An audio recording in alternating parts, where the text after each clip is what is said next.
So that, I mean, if you just look at that alone, a child isolating himself and hanging with the teachers at recess, it looks like the child doesn't have friends, doesn't want to have friends, when in fact, that may not be true at all. And that would be really missing the boat to look at every kid sitting on the side as an asocial or non-social or not wanting to be social child. Can I ask a question? Sure. So, with another one of mine, I've observed that when it's our playground, he runs right at it, does everything, no problem. But at school, is the one who goes around the perimeter and observes and won't go onto the playground. Is there a comfort level that comes with it? Because I've seen him being able to physically do the activities, climb up the ladder, go down the slide, all that. But when it comes to a public setting, won't do it.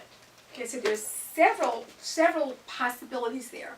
One is that children who are dyspraxic, have difficulty with body awareness and understanding where their body is in space, they can learn things. It takes them 1,000 times longer, and they don't generalize as well.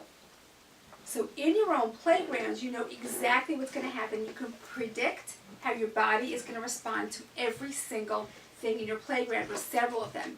So the comfort level is much greater, and you know you're not going to, the child knows he's not going to fail. And he's secure. But as soon as you change the setting, two things happen. Number one, you have novelty again. You're not quite so secure. So it's where if you drive a car, and you're visiting your mother-in-law in Florida, which I'm about to do, and I will rent a car. And I don't like to rent cars, but it takes me all of like getting out of the parking lot to know the car. Like really, I can drive it right away, and I'm sure you can drive it right away, even if you also hate rental cars.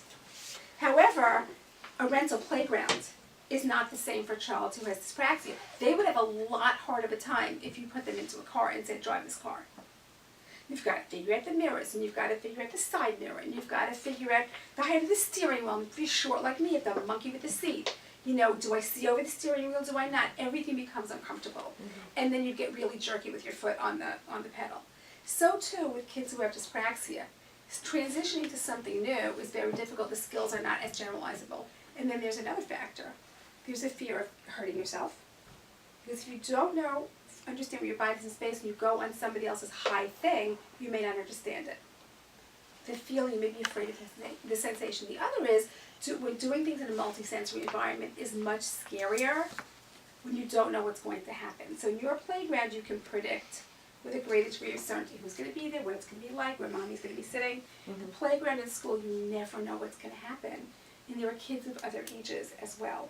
So I think for kids who are going to a new playground who are dyspraxic, I would practice the playgrounds. Like before a child goes to a new school, it's really good for them to play in the playground for a long time.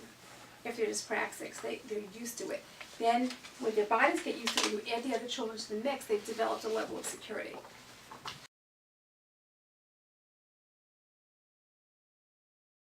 You can have a rule that before you do something on your own, you do it 5 times with mommy. You can also do activities that improve sense of body and space in the moment. So I would do, and we'll do some of these activities, I would do jumping, I would do wheelbarrow walking, I would do squishing, big bear hugs. I would do things that help generate the sense of proprioception, like sense of body and space in the moment. And then I would have rules. The first 5 times with mommy, and a rule that we always have here is, you can try something interesting, but you must tell me first. You can't do anything without telling me first. And then, so I know to be right there. When we first evaluate kids, we don't know what they're going to do. It's a little scary. Mommy's knowledge, I'm like, wait. So lots of times we'll have things like starting dots. So we'll have a dot, or like a base or home base, and you have to stand on home base, or I have to stand on home base, and then they can do what they're doing. So you don't have to limit what he's doing. You have to just make sure it's structured in a safe environment.